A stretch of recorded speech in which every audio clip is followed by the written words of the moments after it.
So you want to know which is better, the Smallrig 220B or the Aputure Amaran 200x? Which one should you buy if you're a creative on a budget? By the end of this video, you'll find out which one of these lights I'm keeping and which one I'm getting rid of. In one hand, I hold the current king of budget 200 watt lights, and in the other, the new kid on the block, the Smallrig 220B. Both of these lights are bicolor lights, which means you can change the color temperature from warm candlelight to cool overcast daylight. The form factor of the Smallrig looks very similar to that of the Amaran, but there are some differences under the hood. On paper, both of these lights are very similar and offer features that are geared towards filmmakers and creatives on a budget. Both of these lights are perfect for anyone looking to purchase either their very first set of lights or even add to their existing light collection. Up first, we have costs. The Aputure Amaran 200x costs $350, while the Smallrig 220B costs $369. So right away, name recognition and the slightly cheaper price of the Amaran are going to be the biggest reasons why you'd want to go with the 200x.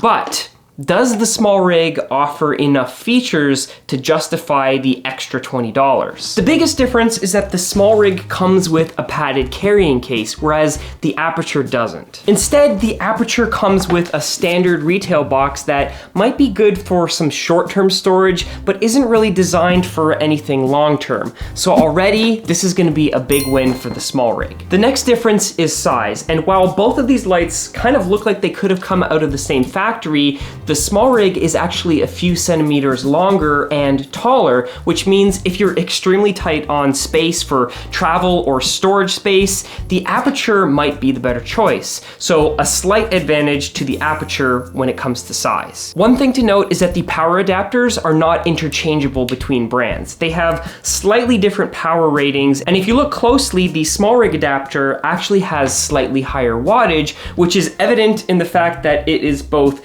bigger and a little bit heavier than the one that comes with the Aputure Amaran. So again, the size and weight advantage goes to the Aputure. When it comes to build quality, both of these lights are made largely out of plastic, which is why they're able to offer them at such an affordable price compared to the more full-fledged studio lights like the Aputure 120D or 300D. Now, because of the plastic build quality, you really don't want to be overly aggressive when handling them. They're not cheap by any means, but they're just more ideal for a studio setting where you're gonna keep them set up and leave them set up. One difference in build quality is that the Aputure actually has a plastic cover over the LED chip, which helps protect it from getting any fingerprints or any dust on the actual chip itself. Comparing the two a little bit closer, I actually prefer the Bowens mount adapter and the little release toggle on the Smallrig more than I do the one on the Aputure Amaran. I find this release is just a little bit stiff and it doesn't always release the mount exactly when you would expect it to. Ultimately, there aren't that many big differences in build quality, so in this case, I'm gonna call that a draw. Looking at the features, both of these lights have an umbrella holder on the bottom and have very similar mechanisms for the way that you adjust the tilt and the way that you lock the actual light to your light stand. Both lights can be controlled wirelessly through Bluetooth from their respective smartphone apps, and they also have various creative scenes such as fireplace or lightning that you can use to set the mood of whatever scene that you're trying to light, and those can be controlled from the back of the unit or from the smartphone app. Both Aputure and Smallrig use a proprietary app to control their lights, and as far as I can tell, there's no way to use the Sidus Link app to control a Smallrig or the Smallrig GoGo app to control an Amaran. So if controlling all of your lights wirelessly is important to you, you're gonna wanna stick with one brand if you plan on buying more lights in the future. I think it'd be really cool if there was a third-party app that let you control lights from every manufacturer, but so far I haven't come across anything like that. If you know of one, please do leave it in the comments so other people can find it. Since these are B or bicolored lights, both models feature an LED chip that can be controlled or adjusted for color temperature anywhere from 2700 Kelvin all the way up to 6500 Kelvin. Comparing the light output from each of these lights in person, I really couldn't tell a difference, but looking at this comparison view, the light from the Smallrig does have an ever so slight green tint, while the Aputure seems to be calibrated a hair more towards the magenta. But the difference is so small, it might just be the two lights that I have on hand to compare, and it isn't something that I felt was noticeable in person or that I would let impact my buying decision. So in terms of features, I'm gonna call this one a draw as well.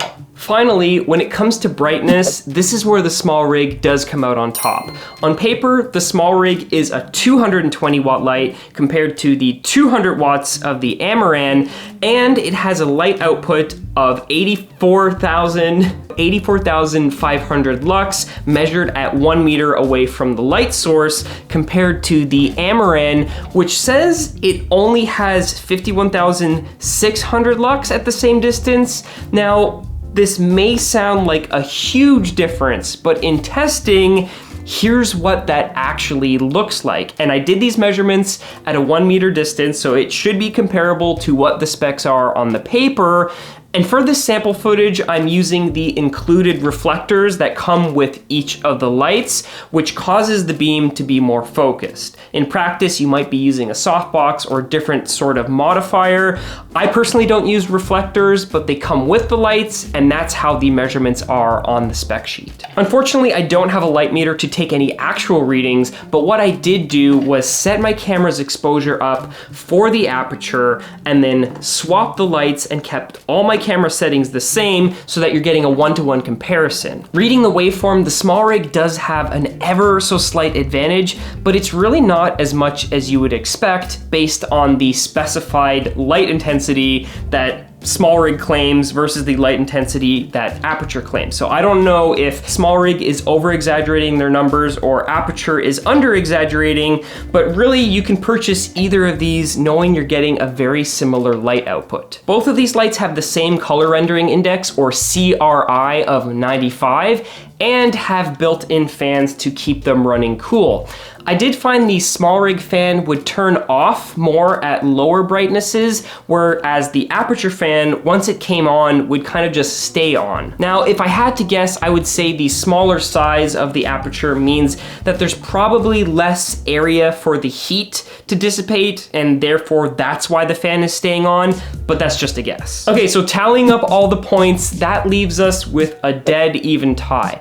But I can only keep one of these. So which one am I keeping? My biggest criteria is convenience and space saving. Being able to store my lights along with the reflector and the power cables and all the included accessories while not in use is extremely important to me.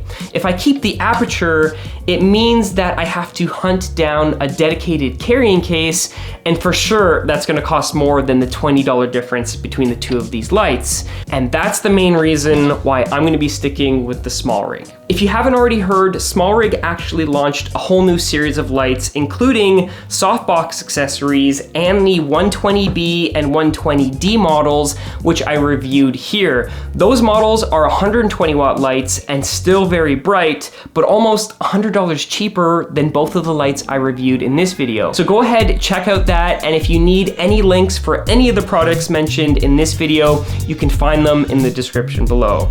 Hopefully you found this helpful, and until next time, peace. Oh! Oh my gosh, that was not good. I cannot see anything. Yeah, don't stare at a 220 watt light when it's turning on. Give me a second.